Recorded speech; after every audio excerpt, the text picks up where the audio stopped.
The white flag awaits Alex Gurney and the Gainsco Auto Insurance Pontiac-powered Riley. 1 to go from here. 4.5 miles and another victory and another step closer to a second championship for the Gainsco gang. Chris? Lee just went down to check in with Farnbacher Lowes on the smoke coming out of that car. And I've also been listening to Dirk on the scanner, and the team was asking him how his temperatures were. He said everything is fine, so the team's kind of crossing their fingers. They're not really telling him too much about it. They're just telling him, keep his head down, keep driving. We only got 1 more lap to go. Well, it's going to be a desperation move, won't it, Cal, if he does something? He's keeping the pressure on, though. Robin Liddell. Oh, there it is. Tries to surprise him. Down 2 corners to go. They're going to have contact there. And that's a championship contender leader. Good contact there, too, as he rode up the fender. You saw that. Robin's not having anything to do with it. Liddell comes back. This is a tremendous fight in GT for the win. Look at the damage on the left front corner of Werner. Yeah, that was slowing. He's slowing. Has the tire gone down? Liddell may have a problem with the tire. He's off. They have flats. Liddell's got a flat for sure. I don't know about Werner. Whoa, spectacular stuff. Ed's got a flat. They both have flats, I think, Cal. Jeff Siegel, can he catch these guys and get that victory for Mazda here today? It's the right front corner, we believe. There it is. Definitely on Robin. He's got the right front cut down, but I'm looking at the Porsche. I'm not too sure he doesn't have one, too. Here comes Siegel. He's going to take the second spot. Can he catch Werner? Werner is wounded also. It's got to be a massive visibility problem there for Robin Liddell, as well as the handling. He's doing the very best he can with that Stevenson Pontiac on the final lap. Look at that shredded front right. Oh, that's a shame, because this was a tremendous performance by the whole team.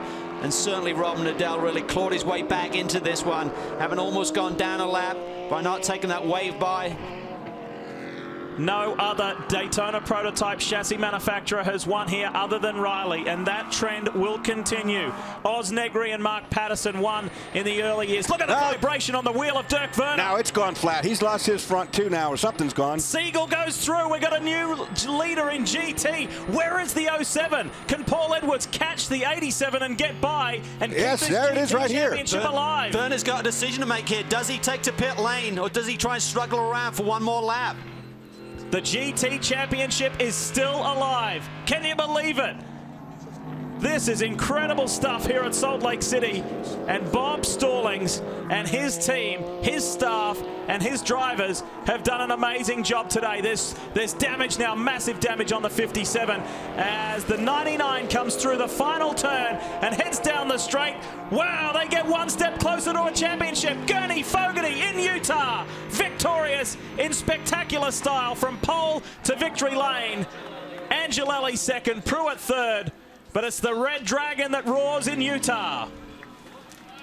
That's big. And what a day for these boys. Mazda, they thought it would be the 70 or the 40. Well, guess what? Jeff Siegel has done a tremendous job to recover.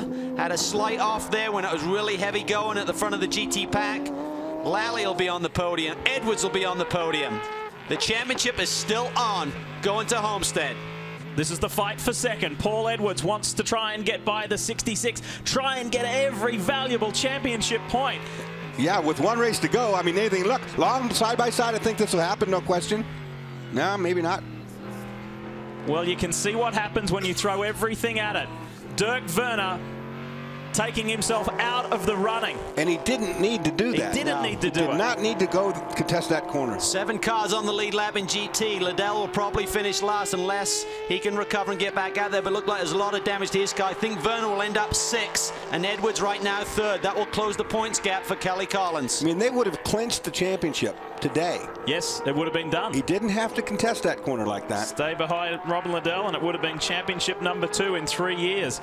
Andy Lally, what a comeback drive. What great strategy. What a good strategy call from TRG and from the Leighton Reese Performance Group to keep these guys out. Same rule applies for the 69. For Jeff Siegel and Emil Asentato, who qualifies the car and starts the car and hands it over to this young man. This is a Pro-Am deal. Emil Asentato is not a professional driver. He's a sportsman, gentleman driver who has been on the improve year after year. And the young and the old, that's no disrespect to Emil, have formed a very tight and effective partnership. Yeah, easy on that old now. And we understand they are confirmed to come back and run with Speed Source again, so that's great news. They're going to have brand new race cars next year. These 2 cars, the 69 and 70, as you mentioned, Lee, being sold to the non-Omega squad, the Salins team. So we're going to see more Mazdas on the grid next year. They're looking for another win here today. It's looking good. Well, it's extra special for Mazda because no other GT car other than a Pontiac has ever seen victory lane here in Grand Am GT competition. So it's big. Paul Edwards thinks about it on Andy Lally. Can't quite do it. He's not quite close enough. But for Jeff Siegel and Emil Asentato, it will be win number 2. 3 consecutive podiums. The Mazda gets there from last to first. What a day for Speed Source and the 69 combo of Siegel and Asentato. Superb performance. There's Emil celebrating with the boys. And most importantly, the GT and DP championships are still alive. It's been spectacular. John Fogerty did his job early on after qualifying on the pole and leading. But Alex, for you, they kept giving him opportunities to take shots at you, as John had said with those restarts. That last one, how nerve-wracking was it?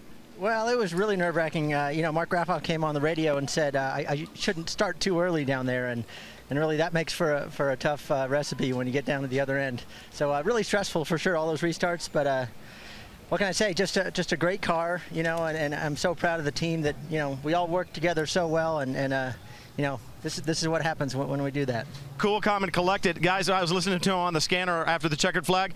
He was actually reciting championship points already. He had them in his head.